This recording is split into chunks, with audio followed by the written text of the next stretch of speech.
Life में successful होने के लिए सेल्फ कंट्रोल का होना बहुत ज़्यादा ज़रूरी है। और अगर आपको लगता है कि आप में सेल्फ कंट्रोल की बहुत ज़्यादा कमी है और आप इसे बढ़ाना चाहते हैं, तो मेरे पास आपके लिए एक सिंपल सा तरीका है। इसके लिए आपको क्या करना है, अपना डेली रूटीन का वर्क अपने नॉन डोमिनेंट हैंड से करना है। अब ये नॉन डोमिनेंट हैंड क्या होता है?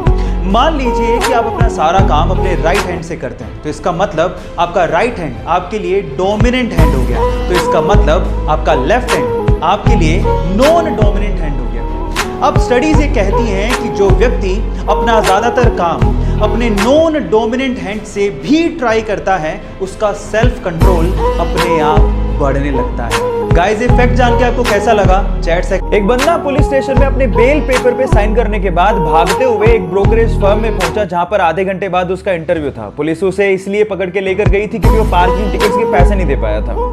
अब क्योंकि आधे घंटे बाद ही उसका इंटरव्यू था, तो वो कपड़े भी चेंज नहीं कर पाया। कपड़ों पे पेंट लगे हुए थे और बहुत ही गंदे थे। जब इंटरव्यूअर ने उसकी मार्कशीट देखी तो मार्क्स भी बहुत कम थे, लेकिन उसके बावजूद भी उसने इंटरव्यू क्रैक कर लिया। जानते क्यों? ये क्रिस गार्नर की घटना है और ये सच्ची है। ध्यान से सुनिएगा, उसके आंसर की वजह से उसका सिलेक्शन हुआ।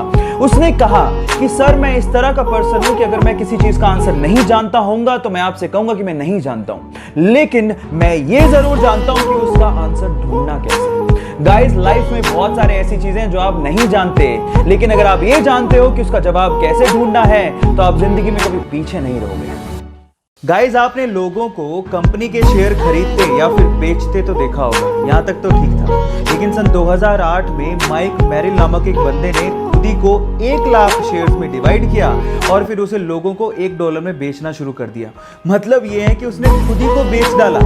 अब इसके बाद इसका मतलब क्या है, जरा उसको समझ लें। इसका मतलब यह है कि अगर आपने उस बंदे के शेयर्स खरीदे तो आप उसके लाइफ के डिसीजंस को कंट्रोल कर सकते हो और उन्हें चेंज भी कर सकते हो। कितना अजीब सा फैक्ट है। मतलब यह है कि आप जो उसे कहोगे वो वही करेगा। ये दुनिया का पहला पब्लिकली ट्रेडेड मैन है।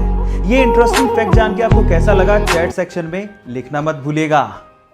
फरवरी 2002 के एक वनडे मैच में इंग्लैंड ने भारत को हरा दिया। अब हार जीत तो गेम में चलती रहती है, लेकिन इंग्लैंड के एंड्रू फ्लिंटॉफ ने सारी हदें पार कर दी। उसने अपनी टी शर्ट उतारी और नंगे बदन पूरे वानखेड़े स्टेडियम का चक्कर लगाते हुए इंडिया टीम को। अब ऐसी हरकत की है तो बदला तो लेना बनता है। बदले का मौका आया 4 महीने बाद, जब लॉर्ड्स के मैदान पे इंडिया और इंग्लैंड का फाइनल मैच चल रहा था और उसे इंडिया ने ना सिर्फ जीता, ट्रॉफी अपने नाम की। और उसी वक्त सौरव गांगुली ने इसका बदला भी लिया। उसने भी टी शर्ट उतारी और ईंट का जवाब पत्थर से दिया। आपको ये इंसिडेंट सुन के कैसा लगा? चैट सेक्शन में लिखना मत भूलिएगा।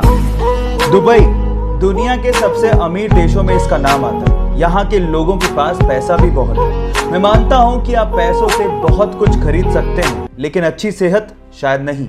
जहाँ एक और दुबई का नाम सबसे अमीर देशों में आता है, वहीं इसी देश का नाम सबसे मोटे लोगों की देशों की सूची में भी ऊपर है। और इसी प्रॉब्लम को दूर करने के लिए वहाँ की गवर्नमेंट ने अपने मोटे सिटीजन्स के लिए एक स्कीम निकाली है।